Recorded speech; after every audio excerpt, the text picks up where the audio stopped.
Shall we do a pre-podcast Let's do it. Pre-podcast shot. Cheers. Gotta open mine.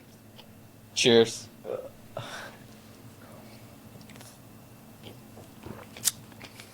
My third shot for the day. Yeah. Just my second. But did a workout this morning, and I feel like when you stack the ketones on top of a workout, you get like that extra boost. I didn't eat breakfast though. I haven't either. Oh, I did. Oh, you did? Okay. Yeah, I tend to prefer to do them fasted, but I decided to. I had a pretty long workout this morning, so yeah. I just did a steady state cardio this morning at the hotel gym, and then I got scammed by the hotel's clock. It's like 15 minutes late, so I was like rushing towards the end.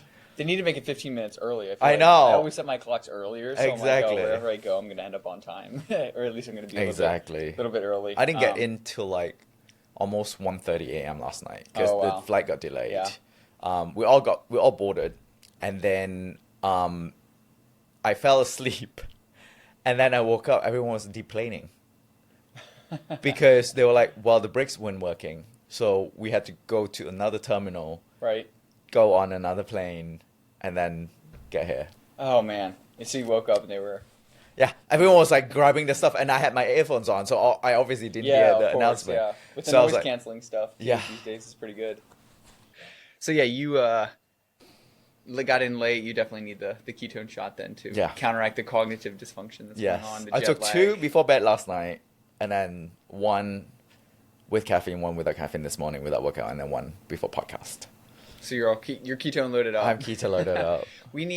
I'm excited about the continuous ketone monitors. I feel like they're going to become a thing soon. Mm-hmm. They're not right now. Interestingly enough, I actually put my CGM on the other night. I just got some for. I didn't know Aura does CGM now. They do, yeah. They partner with Stilo. I guess it's like a Dexcom thing. Okay. So I decided to order it, and they gave me 2. So I'm gonna do like a month-long monitoring period. See what's up. I am still a bit torn on the continuous keto monitor. I feel like it is good for keto diet people, especially if you are using it for therapeutic uses. Like, for example, there is a trial that's going on right now at University of Pittsburgh using keto diet and to treat bipolar disorder. That would be good because you need to sort of monitor throughout the day, like if that person on average is in nutritional ketosis. But for an average person who is not doing it for therapeutic uses, and if you're just using exogenous ketones, I feel like it is very replicable and very reliably able to get to nutritional ketosis for X amount of time, probably about 6 hours. So that sort of renders the continuous monitoring like kind of predictable. I think so too. And I also think that unless you're kind of using it for therapeutic ketosis, like for some of those conditions, a majority of the time, like most of us aren't trying to be in ketosis like all day long, really. It's like I'm trying to get this window of ketosis, like 2 to 3 hours for post-exercise recovery or like for a podcast or something. So I don't know. It would be interesting. But yeah, I think it's great to see your glucose throughout the day. But if you're not in ketosis during the day, continuous ketone monitor is kind of useless. It's That's the thing. Glucose 0.3 millimolar all day long. Like it's not that useful. Yeah, exactly. Like glucose is way more, the highs and lows and the spikes and the drops, way more frequent than ketones would. And that is also why we argue like ketone is a more stable source of fuel because it sort of stays stable.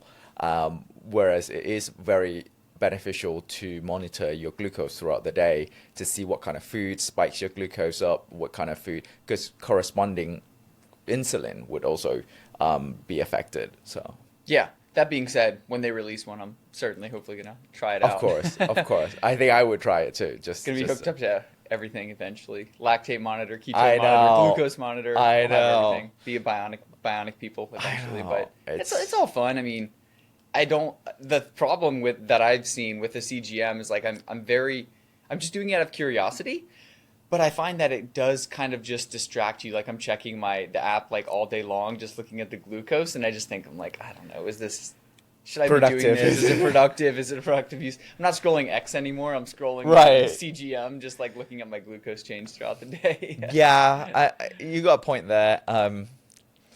Yeah.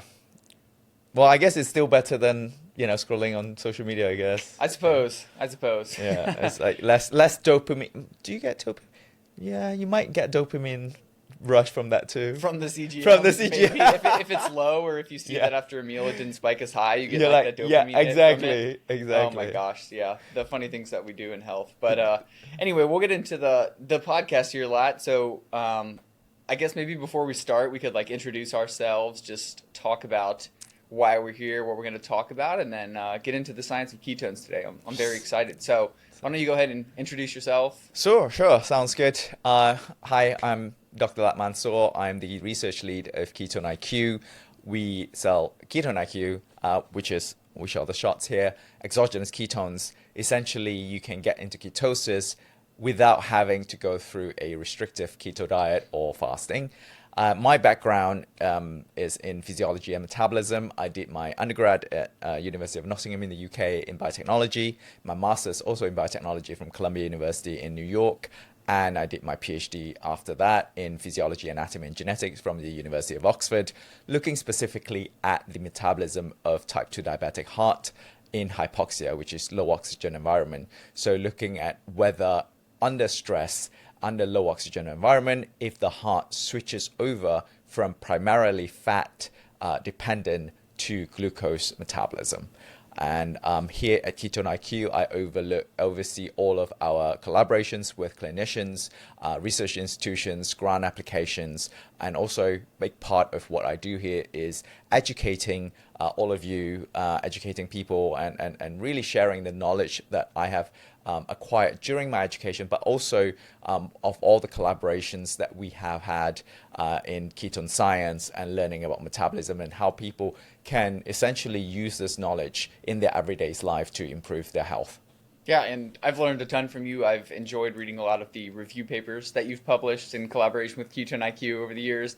You and I think we recorded a podcast. It's probably been, I want to say like 2 or 3 years, but I know it's been like 4 or 5 years. Yeah, I feel like 4 or 5 flies, years. But we did a podcast a while back, which was a lot of fun. So yeah, I've learned a ton from you, and I think the education that Ketone-IQ does on ketones and the science of it is important, because I think, not just a great product, but like a great scientific education thing. So appreciate you, and I'm glad we can sit down today. I think the first time we met in person was in KetoCon in Austin. I think that it was. Yeah, I don't know if it was KetoCon though. I think it was like it was some conference. It was just I think Ketone-IQ was just visiting. They were doing some demo, yeah. and it was at a gym, and you and I had just it was met. Because I didn't attend KetoCon. Yeah, you're right. It was I met you and Michael there. The gym, the very nice gym. Yeah, I can't remember what it was. Yeah, called, it was a booth. I remember it was a booth. Yeah, you guys had a booth there. Yeah. And we were just doing I think that might have even been before the flavored Ketone-IQ shots came out. It was just the unflavored, OG, the old school, stuff that basically just takes like a shot of alcohol, which I actually kind of tend to like sometimes. The flavored stuff is great, but I still drink OG them. Ketones is great. And surprisingly, from our customer base as well, like those who have been with us since the beginning, the OG flavor is the stickiest. Yeah. That's why we still have it and we haven't like rolled it out, because people who are subscribing onto the OG flavor, they are the most hardcore fans. Yeah. Well, please don't get rid of it, Ketone-IQ, because it has that like slightly sweet taste, and there's something about it. And when I talk to people about ketones all the time, and when I talk about when I'm drinking them, yes, it's great that they taste good, but you got to think of it as a medicine. Like I'm thinking about it as like a therapeutic tool or as like a supplement. So when it kind of has that like bitter taste, like, ooh, but it's working. Like when I take it after a workout, you don't want it to taste like a soda. I think the bitter taste is kind of part of the experience, and they don't taste quite as bad as like, when the ketones initially came out. And I'm sure you've tried some of those, but just like the original ketone esters, unflavored, super high potency. You take those in, it makes you shiver. It makes you shiver. Yeah, it does. Yeah. It does. It makes you like you have goosebumps from it. Yeah, pretty bad. So, but again, you take it and know what it's doing something good. It's not a sipping drink. So I'll introduce myself. I am Brady Holmer. I have recently joined Ketone-IQ's scientific advisory committee, so very excited about that, to help kind of advance the science of ketones, educate people on the science of ketones, and promote a product that I have been using for a long time, I mean, I was working with HVMN back, 5, 6, 7 years ago, kind of for writing some blog posts and doing some podcasts. So I've been with this company for a while. I love what Michael has, done along with Jeffrey and then everybody else on the team. So recently joined the Scientific Advisory Board. Super excited to be doing that. My background, I have a bachelor's in exercise science, master's degree in human performance from the University of Florida. So my background tends to be more applied physiology, exercise physiology, but the science of ketones is something I've always been interested in. And then especially recently with all of this kind of new research coming in on cognitive performance, which we're going to talk about today, as well as the post-exercise recovery stuff, has been kind of one of my main use cases for Ketone-IQ. So yeah, I'm excited to be partnering with you guys, talking about all this stuff. It's a really fun time. So we did just take some ketones, and the grape flavor is brand new. This one I actually really enjoyed with caffeine, which is very important. I'm waiting as for well. the non-caffeine grape version. But yeah. But yeah, and this is my first podcast of the year. Oh, great. Yeah. Yeah. My first one that I'm kind of doing directly. I've been a guest on a couple already, but yeah. Already? Yeah. Oh, wow. I know Look people at are you. starting early, but Yeah. most of them tend to be online naturally, but Yeah. so this is my first in-person podcast of the Yeah. year, right. and they're always better. It's always better to I meet in agree. person I and agree. sit I think down. I had an introductory call a few days ago about a podcast that I'm going to be on next week remotely because they're based out in New York, and I was just saying that while yes you can have that good chemistry and dynamics online, nothing can replace that in-person dynamic that the audience can relate to. Absolutely. I also tend to find that when I'm doing a podcast remotely, I'm always distracted by like looking at myself on the presentation versus when I'm in person. I'm not over here looking at the screen. It's just like you and I interacting, Yeah. and kind of it's much more pleasant. It's like It's having true. a conversation. It's true. And then you got like notifications popping up. And, Yeah, like, it's on your you got new computer, emails, yeah. you got Slack messages. Oh. You're like trying to keep a poker face. You're Yeah. like, okay, It's terrible. It's terrible. So yeah, this first in-person podcast. Glad we could do this, and happy. Yeah, no, thank you for having me. It's gonna be a lot of fun. So let's start with kind of just talking about Ketone-IQ in general and exogenous ketones, maybe before we dive right into like the cognitive performance stuff. What we're going to talk about today is exogenous ketones for cognition. I think you and I are going to do kind of a series, I think, of podcasts over the next year or so, and I'm sure we'll touch upon a lot of topics. But the main one today is ketones for cognition, and a very, I would say, emerging area, but one that has a lot of interesting mechanistic basis and a lot of clinical evidence so far, some led by Ketone-IQ and some just on exogenous ketones in general. But let's talk about what Ketone-IQ is, because I think that a lot of people may have heard of exogenous ketones, what they are, but there are, a lot of different exogenous ketones. One exogenous ketone isn't another exogenous ketone. So Yep. can you tell us what Ketone-IQ is and how that differs from some of these other exogenous ketones that people might see or might be taking? Sure. I think we should start with ketone 101, right? Like, what is ketone to begin with? That would be helpful, right? Right? Essentially, ketone is a molecule that our bodies make naturally. And we make ketones when we are low on glycogen and glucose. So that's why when you go on ketogenic diet, which is very restrictive in terms of carb intake, or when you're fasting overnight, or you're fasting over an extended period of time, just water fast, meaning you're not eating anything at all, your body will start using up all your glycogen and all your glucose first, because those are fast energy. And then what happens then? Your body will start breaking down fats in your liver and break it down into ketones. The whole main reason of your body creating ketones is to bypass the blood-brain barrier. The brain primarily uses glucose for energy, but when your body is running low on glucose, you need some other form of fuel, and therefore your body needs to break down fats, because fat cannot go past the blood-brain barrier. So ketones are smaller molecules that can bypass the blood-brain barrier and therefore create that environment where your brain can use ketones directly in the mitochondria to generate ATP, which is the energy currency in the cell. So that's what ketones are. And there are three main forms of ketones in the body that we create. They are acetoacetate, acetone, and beta-hydroxybutyrate.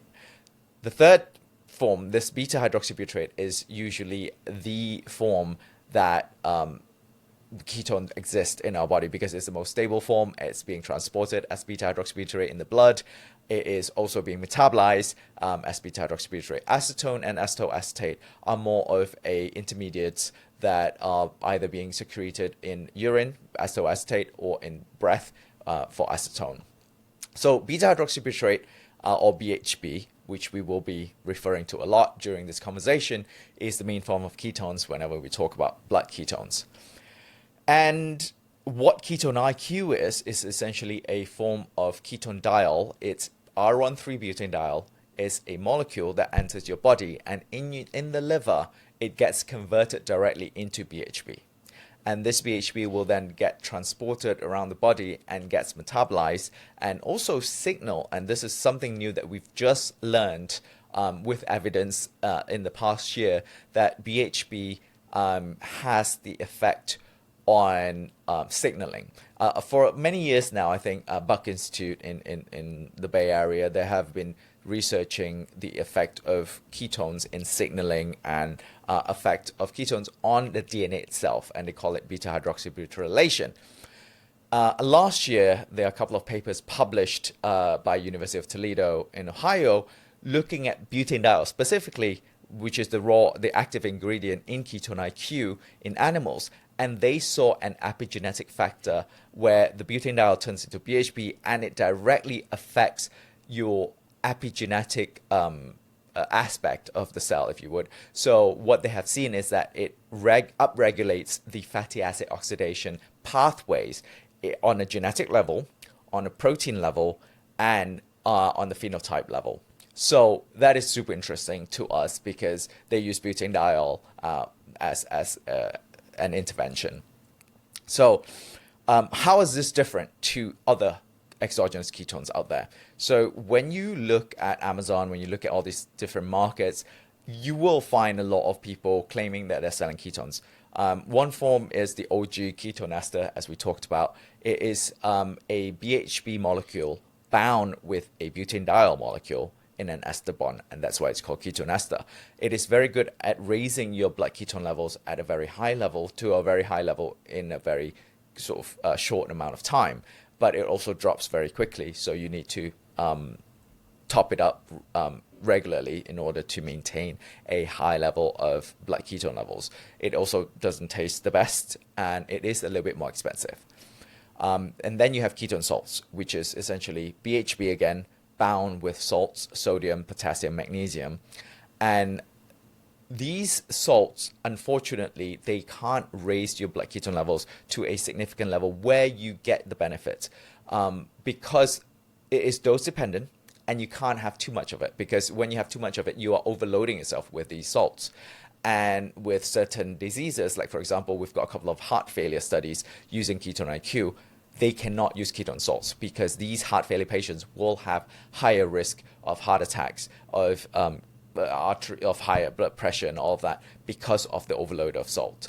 And then you get free BHB acids that is just entered the market, I think, in the past year, which is essentially just pure BHB.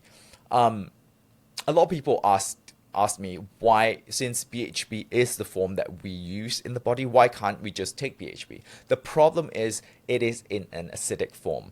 It is like ingesting pure acid. I've tried it myself.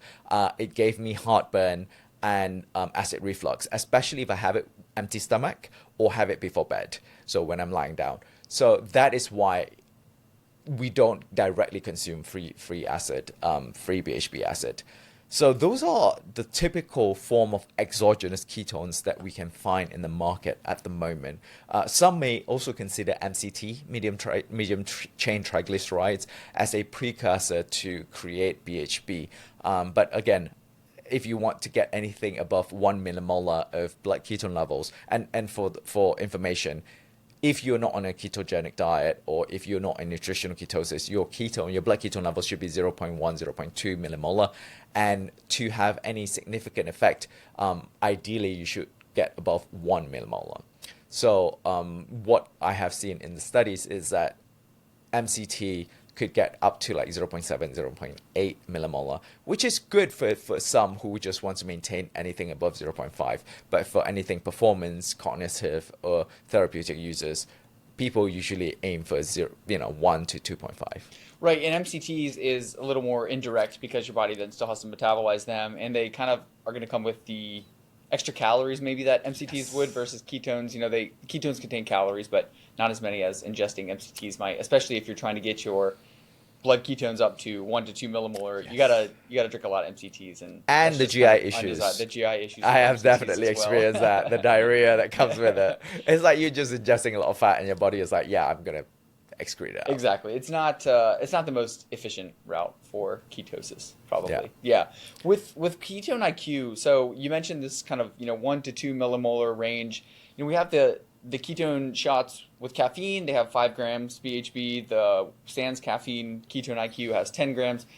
What is that going to get your BHB up to? And how long will that generally take when you ingest a shot? We just did one about 10-15 minutes ago. When should we reach those levels of ketosis? I think it usually reaches fairly quickly, about half an hour to an hour. That usually works with the 10 grams. I think that sans caffeine, 10 grams is pretty good to get you up to like close to 1. That's why I think I usually take 2, because it is very dependent on your body weight. A lot of these studies are body weight matched dosing. So they use 0.3 grams per kilogram of body weight so that it is accounting for the differences in body weight. And the bigger you are, obviously, the more volume you need to circulate your body. Right. Yeah. Makes total sense. And it's kind of what I've seen. I've done some ketone measurements after taking Ketone-IQ, and it's about 45 minutes to an hour. I'll be in like 1.5 to 2 millimolar, which is a good range. And that's with the 10 grams? Yes, that was with the 10 gram one. Yep.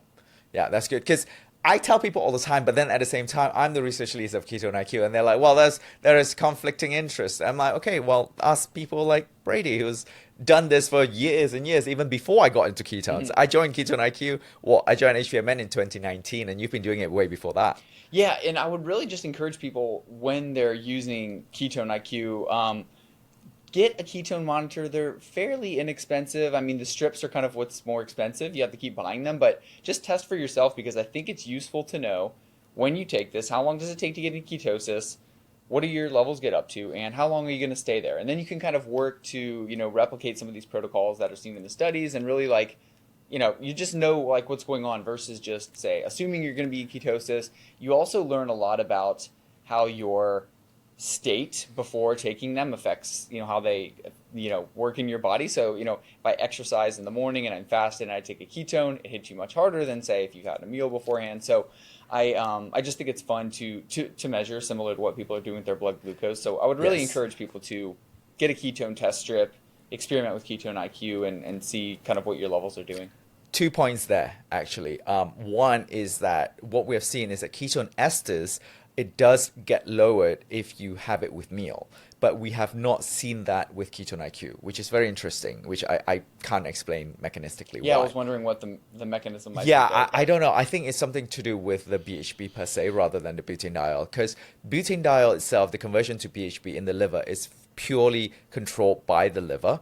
So, for example, if somebody who's already in ketosis, say 1, and then they take Ketone-IQ, their ketone will not go beyond 2, which is a good safe measure that you won't get into like hyperketosis, right? And then the second point I want to add is the measurement. It is very important because that's how people know that the product works, right? You can measure your blood. And again, when you measure your blood ketone levels, it's always blood BHB.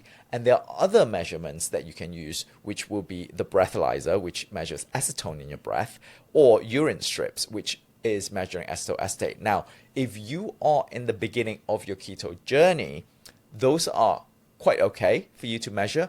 But as you get more keto adapted, your body will retain more of the BHB and less of the acetone and less of the acetoacetate. So when you measure them in your breath or your urine, you might find that you are less ketotic compared to before. But it's not because your body is now not using ketones. In fact, it is more keto adapted, and more of your ketones are in the form of BHB. That is why Brady suggests that your blood to measure your blood ketones, because that would be the most accurate and most reliable way to make sure that you know that you're in ketosis. Yeah, and I guess this is a question that you could answer, but if you're measuring acetoacetate in, say, urine or breath ketones, isn't that just something that I'm then excreting versus, say, if I'm measuring what's in my blood, then that's going to be available to brain, heart, skeletal muscle? I mean, it's like what's actually available. Exactly. The ketones that I'm going to use. I don't really want to measure what my body is getting rid of, right? Yeah, exactly. It's more of a qualitative and relative measurement of what is in your body, and you're just assuming, oh, if I have a lot of BHB, some of it will convert into acetoacetate, so higher acetoacetate. Relatively, I should be having higher BHB. But what you want is actually measure the actual metabolite that your body will use, your brain, your heart, your muscles will use for energy. Yeah. And I think, one more thing about the ketones before we move on is maybe that I think what is unique about, not, all exogenous ketones, but, Ketone-IQ as well, is that you can take these with a meal, you can take them, with carbohydrates before exercise, and they will still put you in ketosis, which is different than, say, if you're in ketosis from fasting or a ketogenic diet, where once you eat, your body is going to be out of ketosis. But you can combine these with a meal, combine it with carbohydrates. It's still going to raise your blood BHB because you're ingesting them versus, say, endogenously producing ketones, which is one of the advantages. Michael Brand is a big fan of your touting of carb maxing in the performance world with ketones. Although, some studies were like saying that, maybe you don't need that much carbs, but I think that the jury is still out there. We still need more studies to figure out what is the ideal level of carbs plus ketones in order to maximize performance. Yeah, I think the performance thing, we'll save that, I'm sure, for another podcast. There's certainly I think this ideal ratio, and because when I tend to use them for like endurance exercise, I'm going to combine them with carbohydrates. But yeah, I don't think you want to maximize carbs and maximize ketones. I think there's a nice balance where a little bit of ketones, a little bit of carbs to get that nice kind of energy from the carbs and like that maybe brain and cognitive benefit from the ketones. Kind of what I like, but yeah, the optimal combo yet to be determined. Yeah, no, for sure.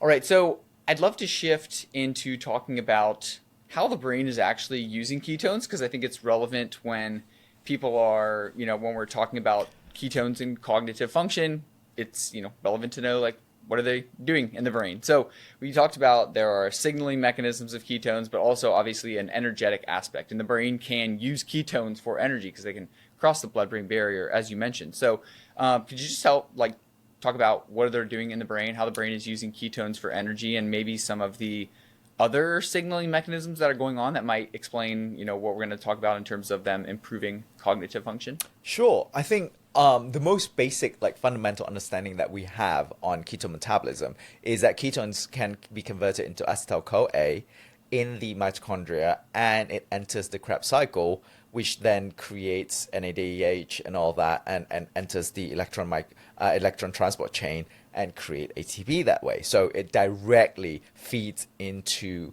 the mitochondria and the mechanism at which we use to create energy. So that's the fundamentals, right? But then over time, we are also starting to realize, and evidence are showing, that BHB also directly affects the, as I said earlier, the epigenetic side of things, where it directly influences the expression of genes.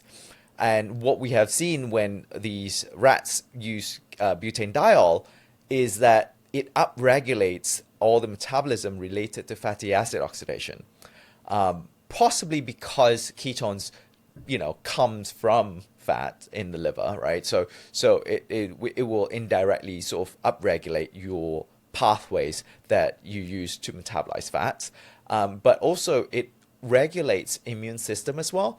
But as to how much or as to what extent it is regulating immune system, it's yet to be really determined. We still need a appropriate animal model to really investigate how much does BHB or butanediol affects the cell on a DNA level, and how it regulates the immune system. But so far, what we know is definitely increasing that fatty acid oxidation, increasing energy generation, and also what they have seen via functional MRI is that there's an increase in interactions between brain regions, which they termed it brain network stability. Brain network stability decreases over time as we age, and that is contributing to neurodegenerative diseases such as Alzheimer's and dementia. And what we have seen is that people who are on keto diet for a week and also with only one dose of exogenous ketones, they have similar results in which their brain regions talk to each other more and increases that network stability. I was unaware of that. It's pretty fascinating. But I think that also goes to show then, where you said the keto diet versus exogenous ketones, it's ketones kind of doing the work versus say like something unique about the keto diet and weight loss. It's like literally ketones are having these epigenetic effects, as you mentioned. I also find the appetite regulating stuff interesting. And does that involve the brain, or is that involving like something more peripheral? That is both. Both. So what we have seen is that ketone ester. So while I think in 2019 there was a paper published looking at ketone ester. At that time they were using because butanediol wasn't out then. We came out in 2022. So they used ketone ester and they showed a decrease in ghrelin, which is a hunger hormone, right? So you feel less hungry when you have ketones. And then later on in animals, then they used butanediol. They looked at the effect of butanediol on leptin sensitizing effect. So this is with regards to the brain. So the brain is accepting leptin as a satiety hormone getting secreted by your adipose tissues, which is your fat storage. And what butanediol did is that it increases the sensitivity to the satiety hormone so that you are not only feeling less hungry, you're feeling more full. So a lot of people don't realize there are two hormones at play here. Is ghrelin, actually more than that, but mainly the ghrelin and the leptin here, because just because you feel less hungry doesn't mean that you feel full. Do you know what I mean? Yep. So there are multiple layers and multifaceted at which ketones are at play in affecting appetite suppression. Now, if a lot of people want me to say this, how does it compare to GLP-1 agonists and Ozempic? Obviously, is there the natural GLP-1? Yeah, I know. We can't say that. I don't think it is comparable because GLP-1 is a very, very powerful pharmaceutical that directly, suppresses appetite. Does it help with appetite suppression in general? Yes, it does. Mildly. In fact, I use it myself when I am on a calorie deficit because one, it directly provides me with the productivity and the energy I need, and avoiding fatigue while I'm on energy deficit or calorie deficit, and then two, it also helps me curb those hunger pangs and curb those cravings that I would face if I'm on calorie deficit. Yeah, it's honestly something that I've experienced. It's not a reason why I use them. I'm not typically trying to say cut calories, but I will find, and this is something that, ever since I started using ketones, I found is that I felt not the increased fullness effect, but certainly the reduced hunger effect that you were mentioning. So like when I take a shot of exogenous ketones, if it's after exercise or if it's like between meals or something, you kind of just stop thinking about food. Even if you're hungry, you're just like, I think you're okay. Yeah. I'm like, okay, I don't like need to eat. Yeah. Sometimes that's why I'm careful of them as well, because if it's like after exercise, I've worked out a lot. If I take a ketone for recovery, then I'm like, oh shoot, I should be eating right now, but I don't need to because of the appetite. Yeah, and you're an endurance athlete, so you need a lot of calories. You want the calories. But it is interesting because I think if you are using them, say if you're somebody who's doing intermittent fasting, time restricted eating, and it's you have a couple hours in the morning where you just want to get work done and not eat something before lunch, ketones, that's where like the use case I think is great, and where I've honestly used them before just to kind of bridge that gap, because it quiets like the noise, and it's just like, you can go without eating for another couple of hours, I think. So that's definitely where I found them to be, I won't say maybe like beneficial, but I've definitely observed that effect. It's a nice side effect. It is for sure. And I mean, I know you said, we can't say that it's GLP-1 or mimicking those effects, but reducing appetite a little bit. And if people are interested in, that's how they're going to like indirectly help with weight loss. They're not obviously Yeah. like fat burning supplements or Exactly. anything I like mean, that. it's not a miracle pill and it's not a shortcut by any Right. means, but it is certainly a tool that you can use to facilitate your lifestyle change. Absolutely, absolutely.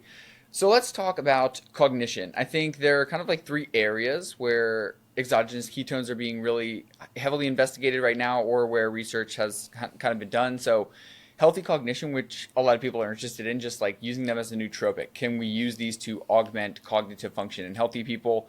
And then we have TBI, traumatic brain injury, and sort of these neurodegenerative conditions. I think it might be useful to just start with healthy cognition. What do we know about how these affect cognition in healthy people? If people are taking Ketone-IQ, can they expect to get smarter, experience benefits for cognitive function, attention? What research has been done there, and maybe if there's some ongoing stuff that about, if you could fill us in maybe there, what's going Yes, on? of course. Let me start with my personal experience. I always tell people how I feel when I'm on Ketone-IQ. And because I've been on podcasts a lot, I've been interviewed and talking about science and being able to cite different studies and papers. And I always try my best to be as transparent and as fully scientific integrity as possible. But what Ketone-IQ does is that it helps me with the coherence. My brain is able to be connected to my mouth, so I'm not stumbling upon my words, and my brain is not moving 100 miles per hour while I'm trying to catch up with my mouth.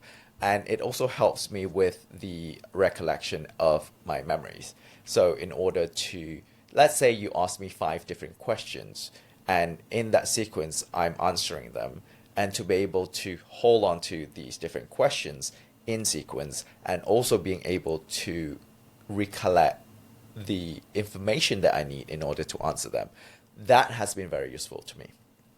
So that's my personal experience. In terms of studies, we have had a $6 million contract with the DoD that I personally was the principal investigator of, and I oversaw the entire project. We have published this as well in journals. We have seen in the special operators, in the military personnel, there is an improvement in reaction time, and there is an improvement in vigilance, and there is also improvement in long-term memory recall. Not short-term, but long-term memory recall. We don't know the mechanism yet, but those are the effects that we have seen.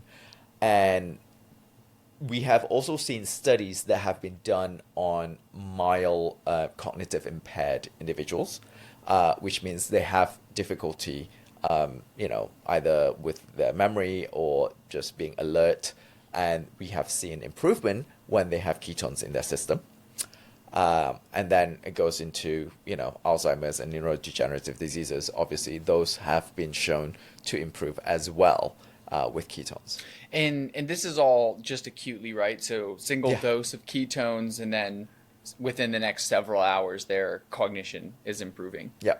Yeah, which is, I think important not just for people who want to improve cognition if they're healthy, but like for someone with Alzheimer's disease, the ability to improve some of these cognitive outcomes is kind of crazy just with a ketone Yeah, supplement. and it's crazy that it can be achieved acutely just with one dose.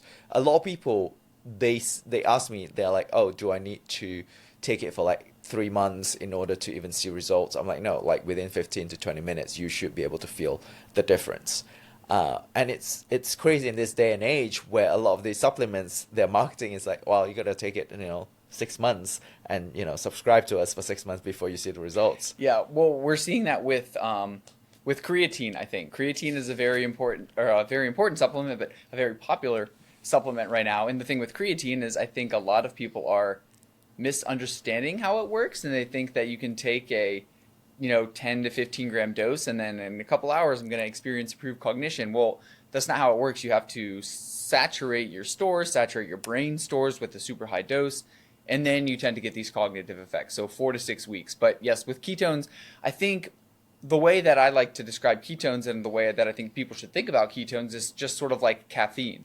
I'm going to take this, and an hour later, within an hour, I'm going to experience a benefit in cognitive or physical performance, whatever, outcome you're interested in. And I think that's how people can think about it. You don't need to take them for several weeks. It's working immediately. Yeah, except it doesn't have the jittery effects of caffeine because ketones work as an anxiolytic as well, which is it has a slight calming effect. It affects the GABA pathway directly in your brain that makes people a little bit more calm. So the increase in focus and clarity and mental acuity is accompanied by some form of subtle sort of calmness versus when you have caffeine, you just feel like you want to punch something.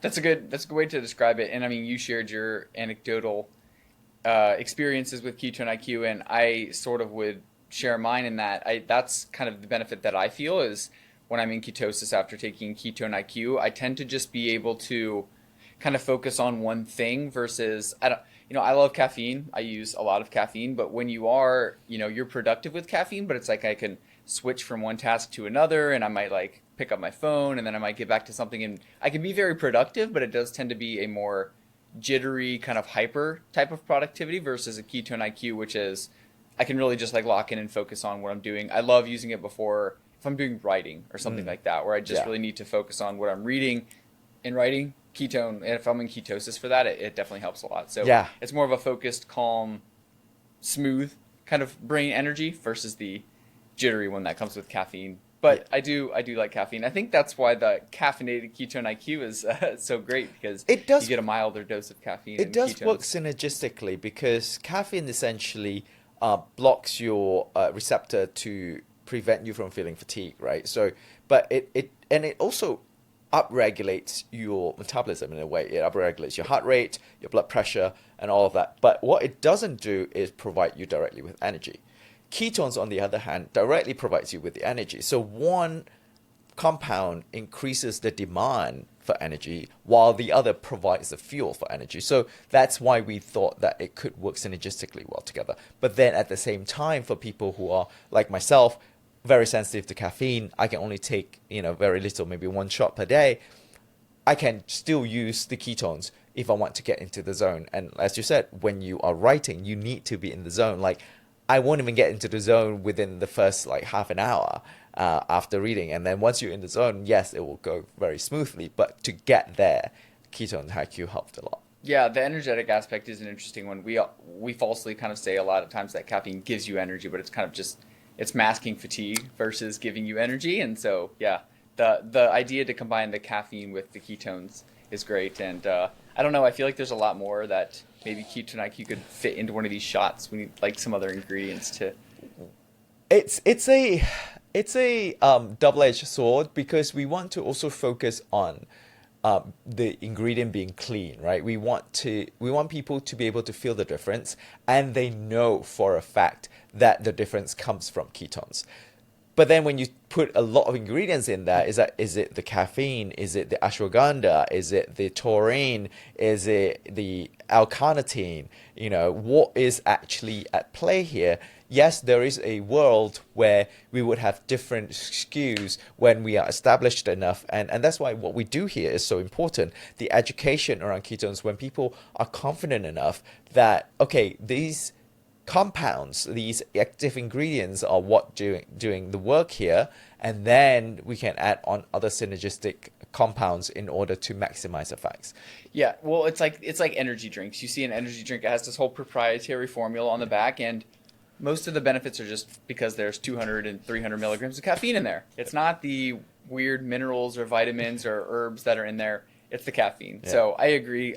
Keep it clean. Ketone-IQ. I think maybe I was just thinking like I don't know, some sodium or some theanine or something. But yeah, for sure. I think L-theanine is good for calming, for sleep and all that, and then maybe put some melatonin in there, and then you get a Ketone-IQ sleep formulation that could be. Yeah. I'm not gonna drop drop scoops on anything. I don't think anything's probably in the works, but if you need something else to work on. Sleep formulation. You never know. We always keep surprising people. Yep. Totally. Keep them on the edge. You surprised me today by bringing the grape flavor, so I'm very grateful for that. So we talked about Alzheimer's disease, neurodegeneration. I would love to kind of chat about the applications there. I think, we mentioned the acute stuff. If people who have mild cognitive impairment, Alzheimer's, there are some pretty interesting studies there showing you can see kind of these immediate improvements. But we also know, there's just so much research coming out now that Alzheimer's disease and dementia are certainly like metabolic conditions. It's not just, you're losing your memory, but like why? I mean, when you look at the brains of Alzheimer's patients, there's glucose hypometabolism tends to be one of the main kind of pathophysiological findings there. Their brains just don't metabolize glucose, and that's leading to some of these. It's an energetic crisis. The brain has no energy, it has nothing to work with, so it's not, it's going to lead to cognitive decline. Some of the most interesting stuff that I've read recently is while glucose metabolism is impaired, ketone metabolism in these conditions actually appears to be maintained. So the brain can still utilize ketones in Alzheimer's disease and some of these neurodegenerative conditions. So what research has been done with ketones, exogenous ketones specifically for these neurodegenerative conditions when we're looking at like the chronic effects now versus say the acute effects? No, I think you explained it very well. A lot of these metabolic dysfunction is due to deficiency in glucose metabolism and therefore deficiency in energy generation. And then it becomes a energy crisis and energy deficit. And when you don't have energy, your organs, your cells are not going to perform as it should or as they should, and they're not going to produce the results that they are meant to do. So in the brain, for example, when you can't use glucose, so I'll take an example of traumatic brain injury. During the acute phase, what we have seen is that there is a drop in glucose, there's an increase in glucose metabolism because the brain needs energy to mitigate that damage and also to really repair those damage being done. And then a week later, you see a sharp drop in glucose metabolism because you can only maintain a high glucose metabolism for that long, and that's it. And then they'll upregulate lactate, they'll upregulate ketones. Same thing with a failing heart. Failing heart is established that they upregulate ketone metabolism regardless whether or not you are on a keto diet and whether or not you have ketones in your blood. It does upregulate ketone metabolism, showing us that these organs are swapping pathways because they're not getting enough from the conventional glucose metabolism pathway. So in these cases, you are essentially providing an auxiliary fuel in order to solve the energy crisis. Now, in a situation where, you're already in that state where you already have the crisis, having an acute form of ketones like Ketone-IQ would obviously do tremendous help. But then your question is about chronic. What if we are providing this auxiliary fuel, we are providing our body the option of using something that is independent of the glucose metabolism pathway before it all happens? I would argue that could be a very well a prophylactic or a preventative measure in order to prevent or reduce the risk of neurodegeneration. And that's why the study on the brain network stability was so interesting to me, and until today I still talk about it because it is showing us some form of preventative measure that people can use to avoid this network being destabilized as we age. So, one, you get increased interaction between the brain regions, but then two, you are allowing your brain and your other organs to have better metabolic flexibility. Metabolic flexibility, as we all know, is the ability of our cells, of our body, to use different fuels given a situation. If you're sprinting, your body will want to use more glucose. If you're doing endurance exercise, your body would prefer to use fats because you can burn for longer, and also fat storage contains way more calories compared to glycogen storage in your body. So that flexibility is essential for adaptation, for survivability, and most importantly, for prevention of chronic diseases. Because a lot of these chronic diseases like diabetes, Alzheimer's, heart attacks, cardiovascular disease, they are all boiling down to metabolic inflexibility. We are over-reliant or the abundance of processed foods and carbs and inflammation and insulin resistance.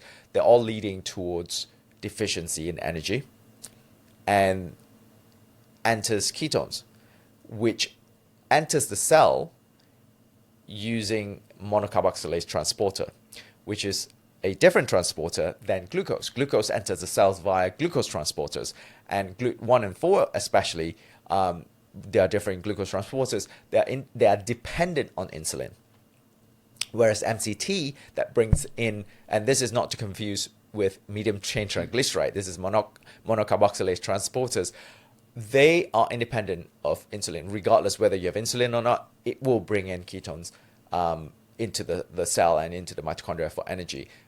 So if you are insulin resistant, that's why keto diet is so useful in the diabetic population, because it allows them to reverse the insulin resistance and really address the energy crisis that they are facing because of insulin resistance. And over time, with exercise and diet, you are not only reversing the insulin resistance, you are increasing insulin sensitivity.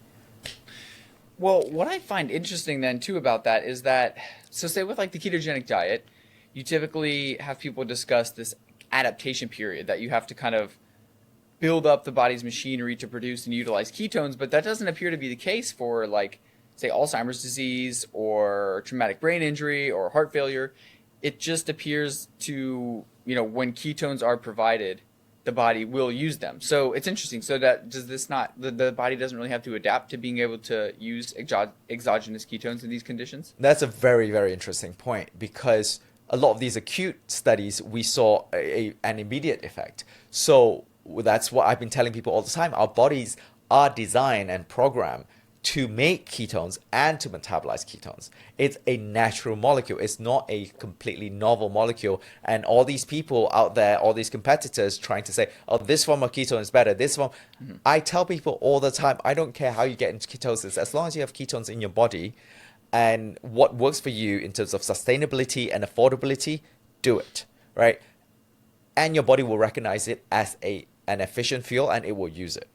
When people talk about keto adaptation and keto adapted, yes, can you make your body more effective at using ketones? Of course.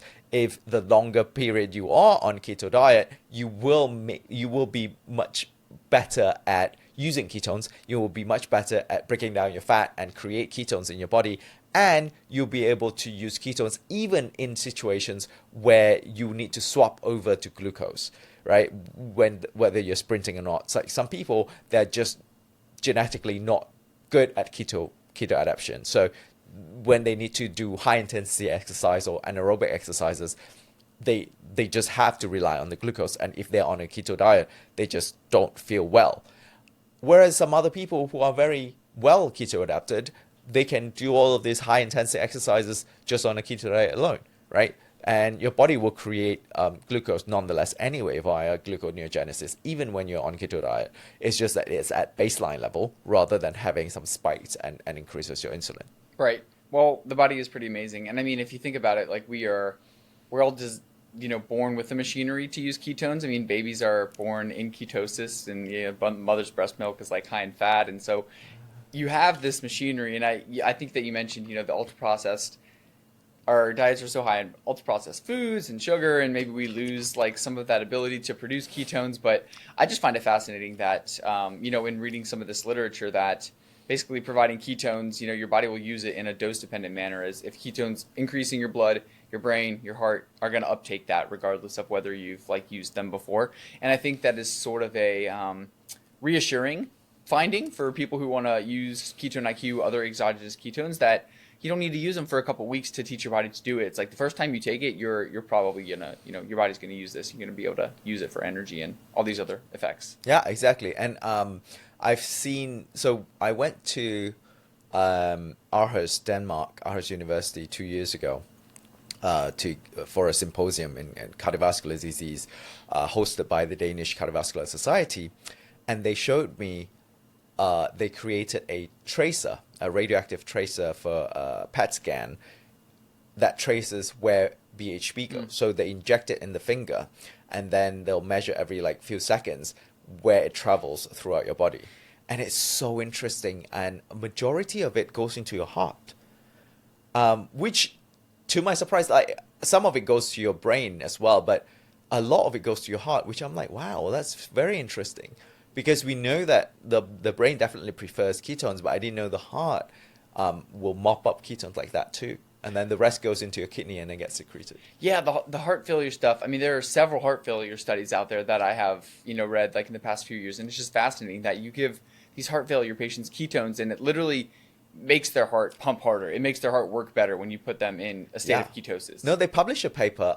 The same university published a paper, one dose of Ketone-IQ, and they use Ketone-IQ, which is amazing. One dose in heart failure patients, they have increased stroke volume, increased cardiac output, and the increased ejection fraction, which are very, very important biomarkers, important parameters in heart failure patients in order for them to decrease mortality rates. Yeah, the heart stuff, very, very interesting as well. So we'll put that on a now a list back of back topics, to the brain. Other topics to cover. Yes. Yes, for sure. So traumatic brain injury is another condition. We've sort of already mentioned it, but I know that it is an area where we can discuss maybe some of the ongoing studies that Ketone-IQ kind of has in the works, but TBI differs a little bit maybe from like Alzheimer's disease. So can you explain like what goes wrong in TBI, or I guess what the pathophysiology of TBI is, and then sort of what the rationale of using ketones for TBI is here? Yeah. So as I said earlier, I think acutely as someone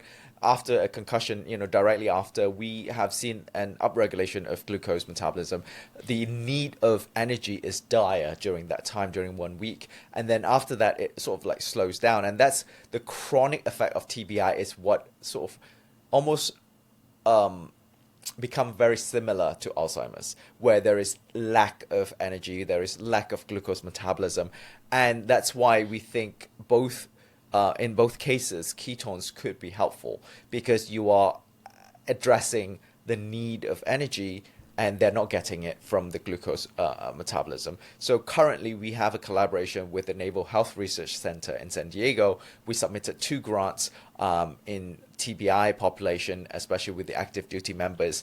One is using ketones as an intervention to improve their cognition, improve their coordination, brain fog, and memory recall, and then also sleep quality as well. And then the other grant we just got invited for a full application is in using the omics approach, so metabolomics, proteomics approach, in order to diagnose TBI using saliva. So that is more of a diagnosis study where it would be less invasive and much faster in diagnosing TBI in active duty members, which we know they are, they have a lot of when they are out in the field.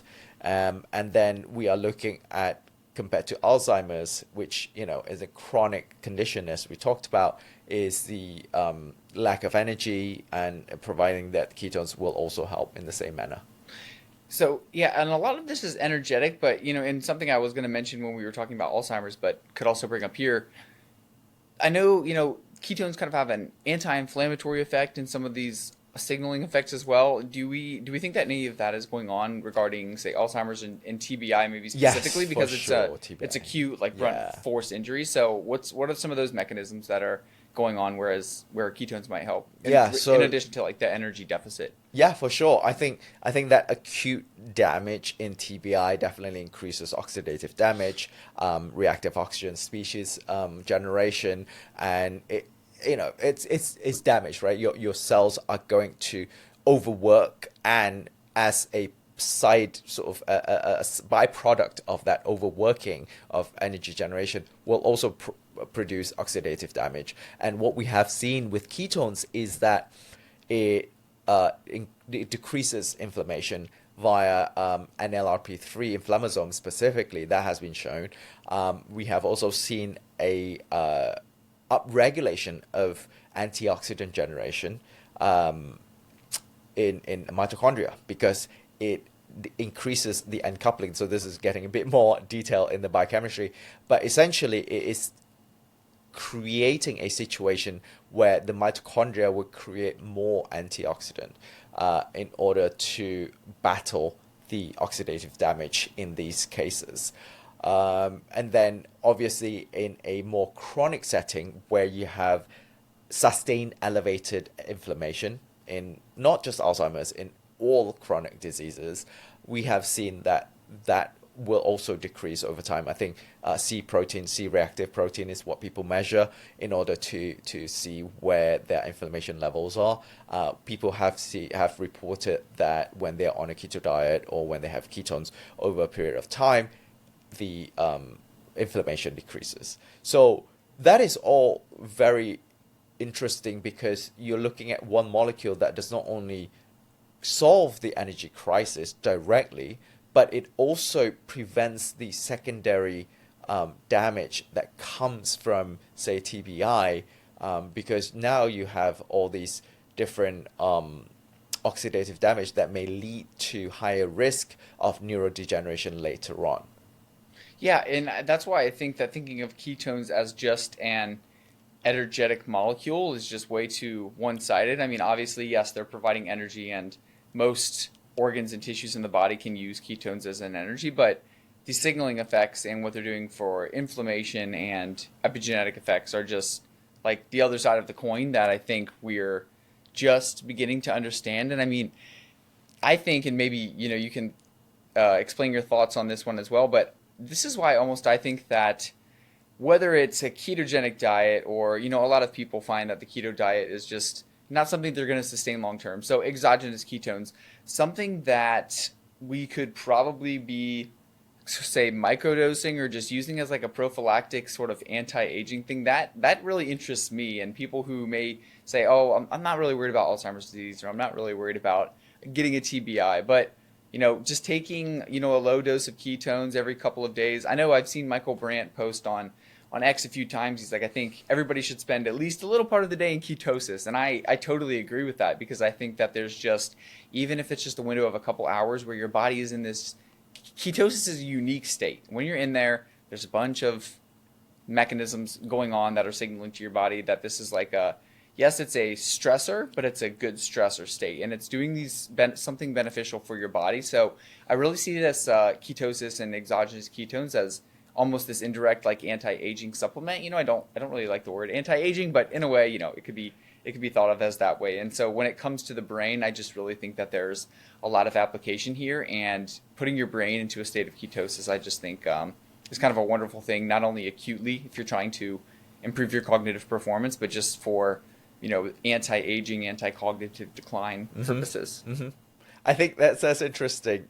Like you and I, we can geek about like all the science, and I'm here trying to like streamline, because I've been told by my marketing team, it's like, hey, like we have so much science, it's great, but people get overwhelmed, and we have studies on sleep apnea, bipolar disorder, heart failure, fatty liver disease, and all using Ketone-IQ, and people are like, how can one product does all of this? But because it all boils down to energy, right? A lot of times these diseases are due to lack of energy, and ketones are providing the energy. So that's that. But then also, again, like yourself, I don't like to use the term anti-aging, because no, it doesn't. I don't think it makes you look younger.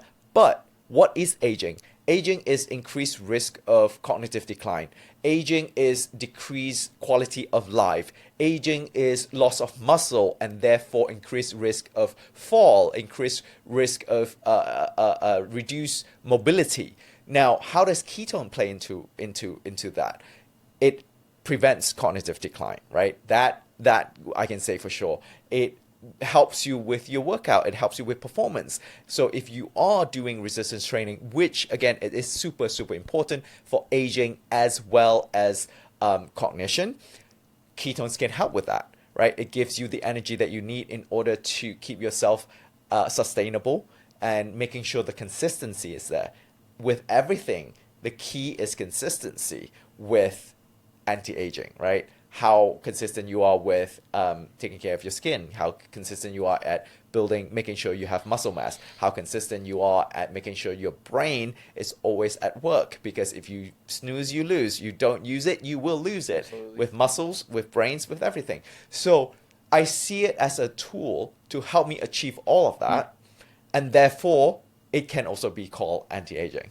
Yeah, no, I totally agree. And I'll go back to I'll keep just like quoting Michael Brandt all day long, but he's like we're in the business of energy. I mean, everything is energy. Aging is energy, and if you can keep up your energy to do all the things that you just mentioned, if you solve that energy crisis, Yep. then you can sort of prevent aging, you can improve your performance. And so that's what kind of Ketone-IQ is. And in one part of it is solving the energy problem, solving that energy crisis, giving you more energy to do things. And um, yeah, it's pretty simple. So a lot of it boils down to energy. We could talk about mechanisms, like you said, all day, but that's kind of getting, for the people who are interested in the science, that's great. But the energy aspect is really the one that we want to focus on Exactly. for sure. Well, Lat, I think I don't know. I feel like we've covered everything here today regarding cognitive function. Yeah. But what's And we'll also include all the studies, all the yes, links as well, because there absolutely. are some really exciting studies that just got published last year, 2025, including some Alzheimer's and neurodegenerative diseases studies that use ketones, exogenous ketones, and they saw improvement in cognition in these populations. And this is huge, right? Because so far we've only seen with MCT and ketogenic diet, but they've never actually used exogenous ketones before. So and we provided the ketone ester at that time, about 5 years ago, to these NIH groups. Yeah, the studies are exciting, and it's cool to see this being published because yeah, a lot of the literature today is, like you said, MCTs. So to see these studies on Alzheimer's, it's a super. This is probably the most exciting time, I think, for exogenous ketones and Ketone-IQ in particular. So yeah, we'll certainly post links to any and all the studies that have been published in the show notes, as well as links to Ketone-IQ, of course, for people who want to try it. Where can people find you, Lat, if they want to find out what you're doing, your work, follow you on social media? Where can they do that? They can find me at Latt Mansor on all of social media, and you can also find at Ketone. I'm anything related to Ketone-IQ. Great. And people can find me at Brady H on X, Brady J Holmer, I think, on Instagram. But I'm posting a lot about the science, including the science of ketones. Whenever a study comes out on ketones, I'm posting about it. I also talked about how I use ketones for my endurance performance, cognitive performance. So everybody can follow me on there. And yeah, thanks for listening. Lat, thanks for joining me today. This was an interesting discussion. I learned a lot, added to my knowledge on ketones, and I'm really looking forward to talking to you in the future about other applications of ketones, but also just seeing what comes out in this area for ketones and cognitive performance. Yeah, looking forward to come back for episode 2, 3, 4 on other areas as well, because like I said, we have so many research that's going on right now, and we've got 4 active grant applications with NIH at the moment. We just need Congress to reauthorize the program at the moment, so we're waiting on that, and some of which are getting very good review for now. So fingers crossed we'll get some of the grants going, and we can share more on the next episodes. Great, exciting. Thanks a lot. Thank you.